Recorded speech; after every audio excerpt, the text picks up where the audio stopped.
Meus amigos, minhas amigas, estamos nesse momento inaugurando os estúdios da VRT Channel, o programa Sonho Meu, que já fez uma série de entrevistas aí durante toda a sua história e tem registrado depoimentos, entrevistas absolutamente maravilhosas na contribuição, particularmente da informação para os nossos telespectadores.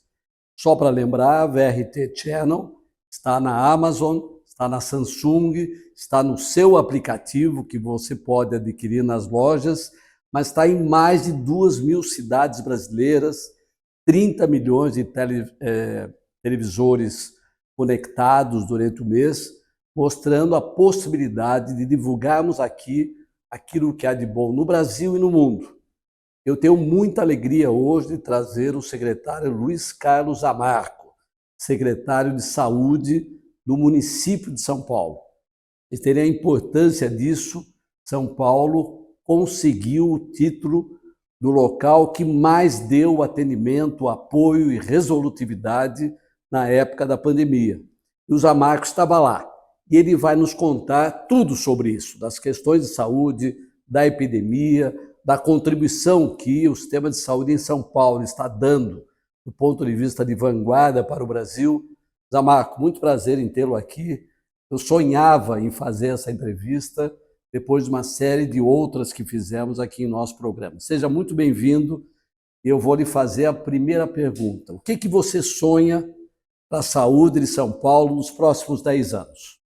Walter, bom, é um prazer estar aqui, a gente poder falar um pouquinho da saúde do município de São Paulo, quanto nós avançamos, o quanto nós já sonhamos e o quanto nós já realizamos durante esse período. Eu estou na Secretaria Municipal da Saúde já tem mais de 30 anos, né? Eu entrei em 1987 como médico concursado. Durante esses anos todos que eu estou na Secretaria da Saúde, eu já passei por várias etapas em várias regiões da cidade, trabalhando em vários hospitais. E há 5 anos eu estou na secretaria, primeiro como o adjunto do secretário Edson Aparecido e há 3 anos como secretário. Durante esse período eu tive a oportunidade de trabalhar junto com o Edson quando a gente teve a pandemia, né, que foi uma coisa eu uma coisa nova para todos os profissionais da saúde no mundo inteiro, né? Então, todas as pessoas tinham um receio do que iria acontecer na sua cidade, né? No seu país. E a gente, aqui no Brasil, nós olhávamos para o que estava acontecendo na Europa, países desenvolvidos, com uma estrutura muito mais robusta, muito mais elaborada do que a nossa, e a gente viu eles enfrentando situações delicadas. A gente ficava assustado, né? Mas o que vai acontecer no Brasil? O que vai acontecer em São Paulo? Porque demorou um pouquinho para a pandemia chegar aqui, né? Isso. Vamos dar aí um delay de uns 60 dias, mais ou menos, para chegar aqui no Brasil e chegar na cidade de São Paulo, né? E cidade de São Paulo com 12 milhões de habitantes, até então a gente tendo vários problemas de saúde, várias regiões vulneráveis, com problemas na assistência, que a gente já estava solucionando, né? No governo do Bruno Covas, a gente fez um investimento pelo BID. Aliás, isso foi assim, a nossa sorte na cidade de São Paulo, que a gente já estava começando a trabalhar nos vazios da cidade de São Paulo, investindo na atenção primária, que era a porta de entrada do serviço de saúde. De certa forma, São Paulo já tinha um certo preparo para receber a avalanche, o tsunami que foi a pandemia. Foi exatamente isso que aconteceu. A gente já estava com esse programa, o Avança Saúde 1, já em andamento, já aprovado pelo Banco Interamericano de Desenvolvimento, já fazendo um investimento aqui na nossa cidade de 200 milhões de dólares, 100 milhões de contrapartida do município e 100 milhões no investimento do BID dentro da cidade de São Paulo, para a gente investir fazendo novas unidades de saúde, tanto na urgência e emergência, que são as UPAs. Até então nós tínhamos 3 UPAs na cidade de São Paulo. A partir desse momento a gente começou a construção de novas UPAs, e quando chegou na pandemia, a gente já tinha várias UPAs sendo construídas, já estávamos aí com mais de 10 UPAs novas na cidade de São Paulo. Tínhamos um hospital que estava acabando de ficar pronto, que era o Hospital de Parelheiros, e o Brasilândia estava assim, nos finalmente, vamos dizer assim, terminando a construção e sendo equipado. Isso foi uma grande ajuda para a cidade de São Paulo. Com essas unidades novas, e a gente também já tinha feito, dentro desse programa, a gente tinha feito uma proposta de tecnologia. Então, a gente estava começando a caminhar com a tecnologia dentro do município de São Paulo.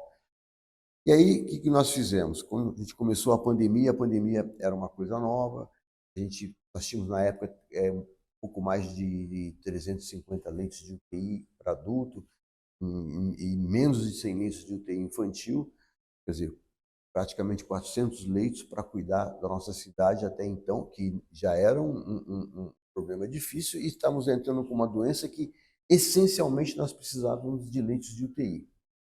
E nesse momento a gente começou a trabalhar as nossas UTIs, aumentando os leitos que nós tínhamos, pegando os hospitais, algumas enfermarias e transformando em enfermaria de UTI, e especificamente esses 2 hospitais novos, cada um deles com aproximadamente 300 leitos, viraram praticamente um hospital de UTI respiratória.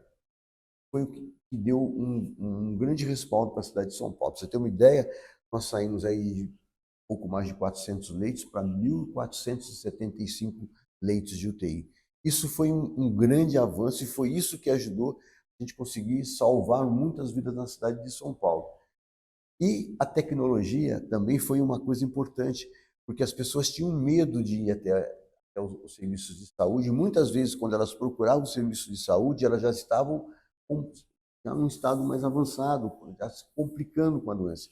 Aí nós criamos a primeira telemedicina, foi aqui na cidade de São Paulo, nós somos pioneiros, inclusive o CRM nesse momento ele não autorizava a telemedicina, nós fomos com a nossa proposta debaixo do braço, falar com o presidente do CRM à época, mostrar a importância naquele momento, a gente ter um atendimento de telemedicina.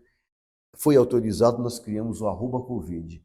As pessoas faziam consulta pelo celular da sua casa, falando quais são os sintomas, o médico que estava atendendo, ou ele falava, procura a unidade mais próxima, ou monitorava esse paciente por uns 2, 3 dias para ver se ele tinha alguma piora, se ele tinha alguma melhora. Era uma novidade na época.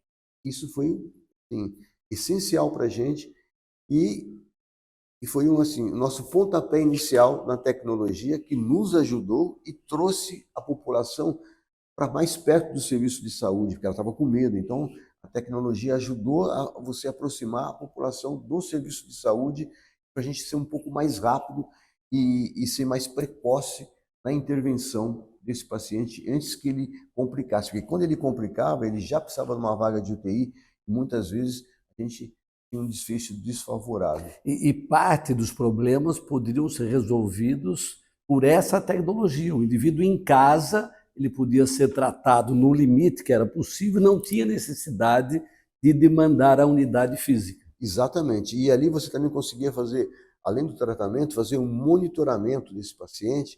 E ali, porque às vezes o paciente ele não dá importância para um ou outro sintoma clínico dele, e esse sintoma pode ser importante quando o médico está falando, não, esse sintoma não é qualquer coisa, você precisa ir para o serviço de saúde, senão você vai piorar.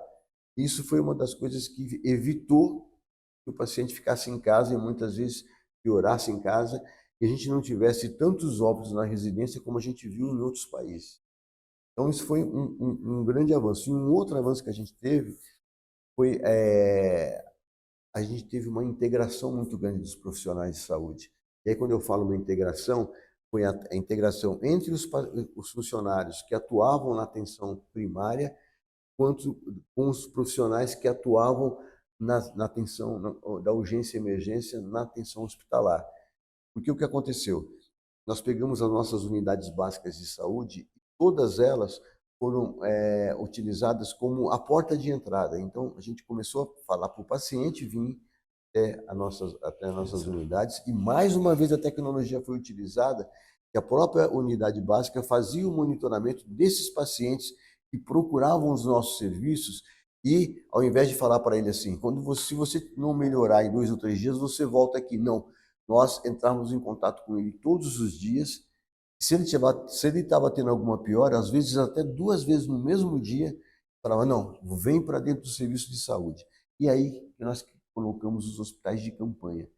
E o hospital de campanha, ele dava uma ajuda para você atender esse paciente que não estava melhorando antes que ele complicasse. Você levava ele para o hospital de campanha, porque aí ele teria uma assistência 24 horas por uma equipe Uma multiprofissional. zona intermediária. Exatamente. Fazendo esse papel da zona intermediária e já fazendo um tratamento para esse paciente, acompanhado por um profissional médico de enfermagem, fisioterapeuta principalmente, fazendo os trabalhos de fisioterapia, você muitas vezes já recuperava esse paciente do hospital de campanha, ele recebendo alta para casa. E se ele tivesse uma piora, nos hospitais de campanha, nós tínhamos uma zona intermediária, que como se fosse uma UTI, que era uma semi-intensiva, onde o paciente ele conseguia receber o tratamento enquanto ele aguardava uma vaga de UTI, já um tratamento já adequado para a complicação que ele estava tendo, evitando muitas vezes um desfecho desfavorável. É impressionante, Zé Marco, porque você quase faz uma descrição do sonho do Sistema Único de Saúde.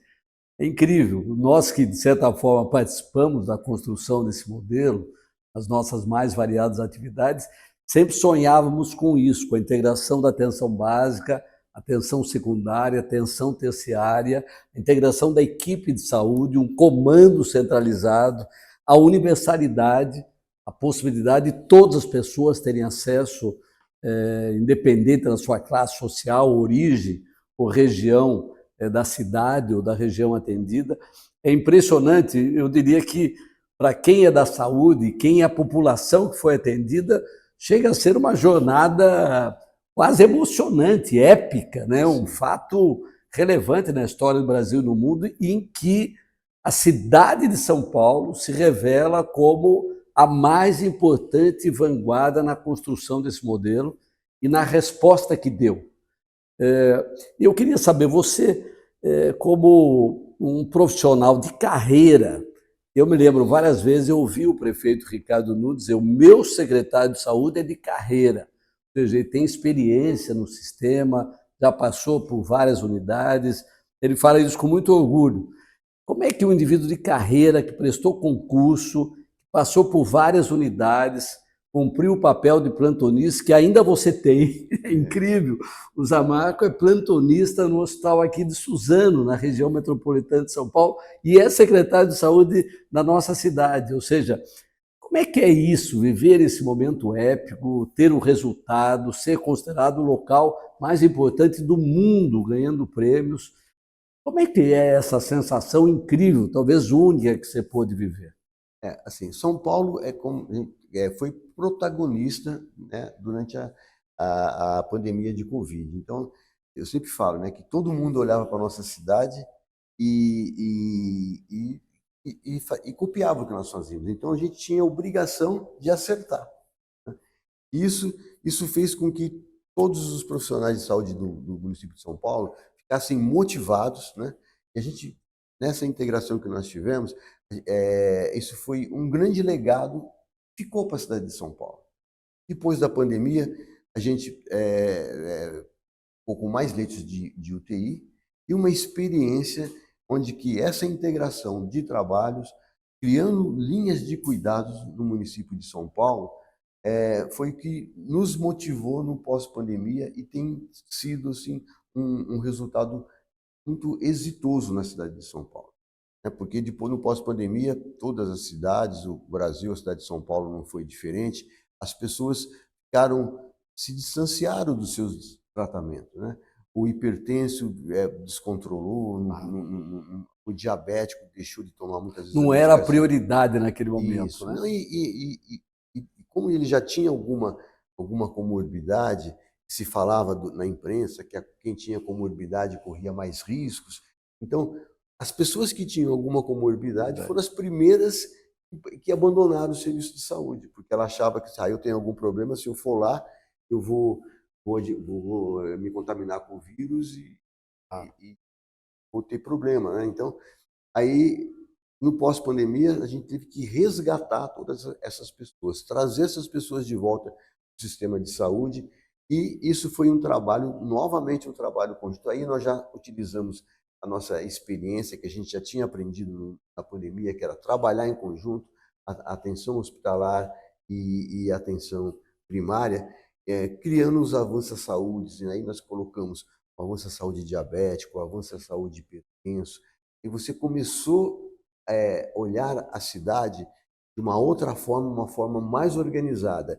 E durante esse período a gente já tinha com o avanço à saúde 1 aumentando o número de UPAs na cidade. Tanto é que hoje, né, como eu disse no início da nossa conversa, nós tínhamos 3 UPAs.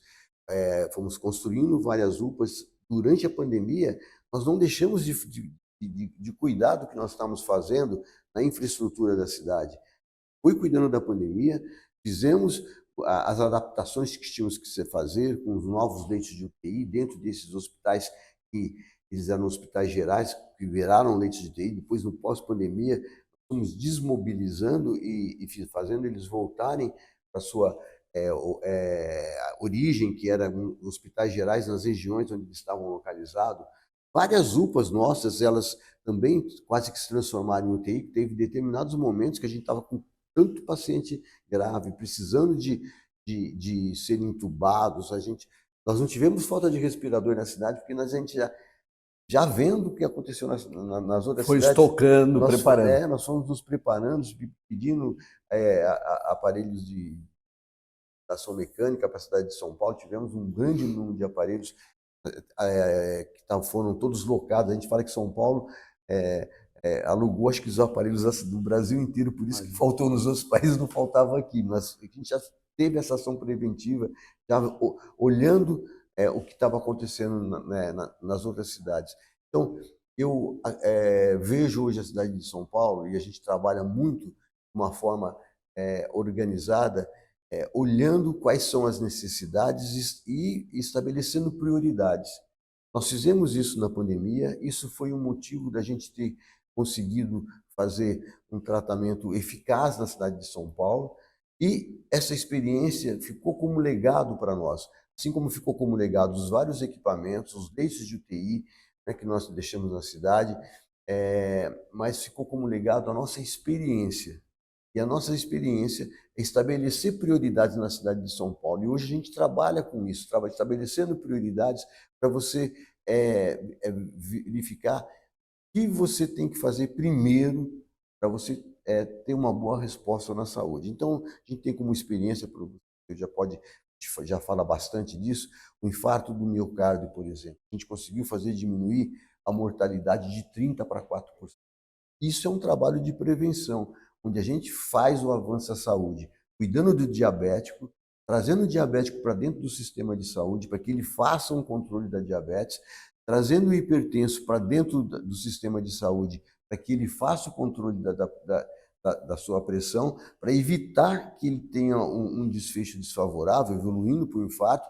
E quando acontece isso, a gente estabeleceu um tratamento adequado dos nossos equipamentos, todas as nossas 34 UPAs, nas AMAs 24 horas, nos nossos pronto-socorros. Nós temos uma equipe treinada, e a gente faz esse treinamento periódico, inclusive monitorando o tempo-resposta. Hoje eu consigo saber, dentro da secretaria, se o meu tempo-resposta que é cobrado por nós da secretaria, é que ele tenha no máximo em 20 minutos da chegada na triagem até ele receber o porta-agulha, que é receber o trombolítico, 20 minutos.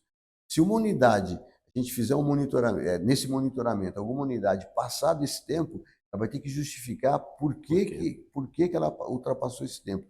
Então, esse monitoramento e esse envolvimento de toda a equipe de saúde, aí você está falando do médico, da enfermagem, e colocando para ele também condição de trabalho, né? Não é só você fazer a cobrança, você cobra, mas você vai dar condição de trabalho.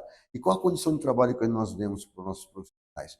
São Paulo é muito grande, nosso serviço de saúde é muito capilarizado. Eu não consigo ter um cardiologista nas 34 UPAs, eu não consigo ter um cardiologista em todos os hospitais, mas eu consigo utilizar a tecnologia para isso.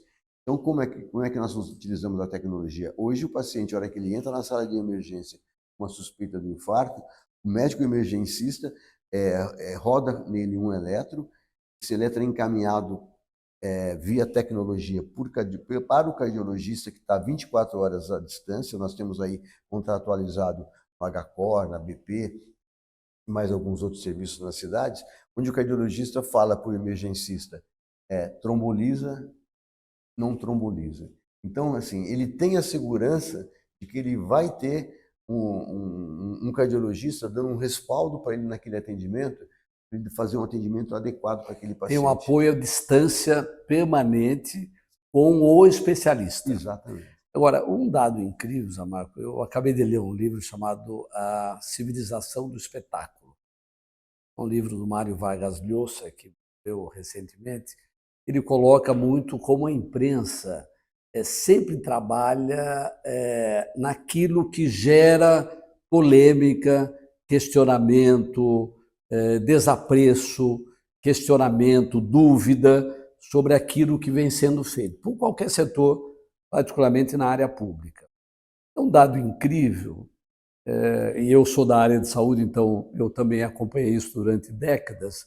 A área de saúde é sempre muito questionada, sempre. Ou seja, você fez uma apresentação que é espetacular, que seguramente mais de 90% da população não tem a menor ideia de tudo que foi feito nos bastidores, preparado e tal. Só que a cidade de São Paulo tem na saúde, pelo 5º ano, o prêmio de melhor sistema público apresentado à população. E muitas vezes isso não é a opinião daquele que está lá na ponta, porque a imprensa vem e diz, olha, está faltando leito, olha a fila, olha as macas nos corredores. É sempre algum questionamento, nunca consegue dar o tratamento geral, essa visão estratégica que você acabou de apresentar. Como é que você vê isso? Ou seja, com tanto resultado, tanto reconhecimento, tanta premiação, mas ainda às vezes um sentimento da população de que poderia ser muito mais. Eu sempre digo o seguinte, na saúde nós já fizemos muito, mas São Paulo ainda tem bastante coisa para ser feita. Então, longe de eu falar para você que está perfeito e que eu não tenho que fazer mais nada. Não, nós temos que fazer ainda muita coisa na saúde. Mas o que a gente fez é um diferencial muito grande. Nós caminhamos muito, coisa que até então nunca nenhum gestor tinha chegado no nível que nós chegamos de saúde hoje. Como eu te disse, eu já tive várias oportunidades de estar próximo da gestão, mas eu nunca no cargo que eu estou, secretário da Saúde, se você não tiver um apoio, tanto do Legislativo quanto do Executivo, você não consegue avançar. O secretário, por mais que ele seja técnico, por mais que ele tenha interesse de fazer uma boa administração na cidade de São Paulo, se ele não tiver o apoio, principalmente do Executivo, ele não avança. E aí, no prefeito Ricardo Nunes, a gente tem esse apoio, né? E eu posso falar para você, porque eu já passei por vários gestores na cidade de São Paulo, e nunca nenhum gestor olhou para a saúde igual o prefeito Ricardo Nunes olha. Tanto é que nós saímos de 10 bilhões de custeio por ano, custeio do município de São Paulo, recursos da fonte municipal, nós saímos de 10 bilhões e esse ano nós estamos fechando em 24 bilhões. Quer dizer, é um aumento de mais de 100%, 150%. E isso não adianta, saúde custa caro. E se você não tiver um executivo, né, dentro do poder executivo, alguém que invista na saúde, você não consegue fazer absolutamente nada. E na Prefeitura de São Paulo, a gente conseguiu fazer tudo isso porque a gente tem um apoio do Executivo. E a população, viu, Walter, ela enxerga isso hoje. Porque a gente ainda tem muitas críticas, mas a gente tem muito reconhecimento. Por isso que nós conseguimos, nos últimos 5 anos, ter a cidade de São Paulo reconhecida pela população que utiliza o serviço SUS como um dos melhores serviços públicos. É um fato que eu nunca vi. Então, assim, exatamente, ela não ficava nem ali próximo dos 10 primeiros colocados, ela ficava muito longe. Então, a gente está em primeiro lugar 5 anos consecutivos, significa que a população está enxergando, está vendo o que está sendo feito na saúde. E principalmente a população mais vulnerável, que a gente investiu muito nos vazios assistenciais, e os vazios assistenciais acontecem na periferia da cidade, nas regiões mais distantes, onde a população mais necessita. Então, a gente conseguiu levar a saúde mais próxima das pessoas. Isso foi o nosso grande diferencial. A gente tem críticas, mas o número de pessoas que reconhece é maior do que o número de pessoas que fazem É um crítica. fato inédito, né? Normalmente não acontece. Você acha que a imprensa também já reconhece nesse sentido, nesse nível? Eu acho que a imprensa reconhece, porque inclusive eu já tive a oportunidade de ouvir da imprensa e falando coisas, primeiro divulgando coisas boas nossas, né, que eles também fazem isso. E falando, quando é bom, a gente fala também. Então, assim, quando você ouvir a imprensa falando, quando é bom, nós falamos também, significa que eles também estão reconhecendo que, além, que existe coisas para fazer, mas que muita coisa já foi feita. E olha, Zamarco, é um dado interessante. Eu já esteve algumas vezes em audiência com o prefeito Ricardo Nunes, e ele tem, para quem nunca entrou lá, um telão na sala dele, onde ele acompanha o movimento nas unidades básicas de saúde, no pronto-socorro.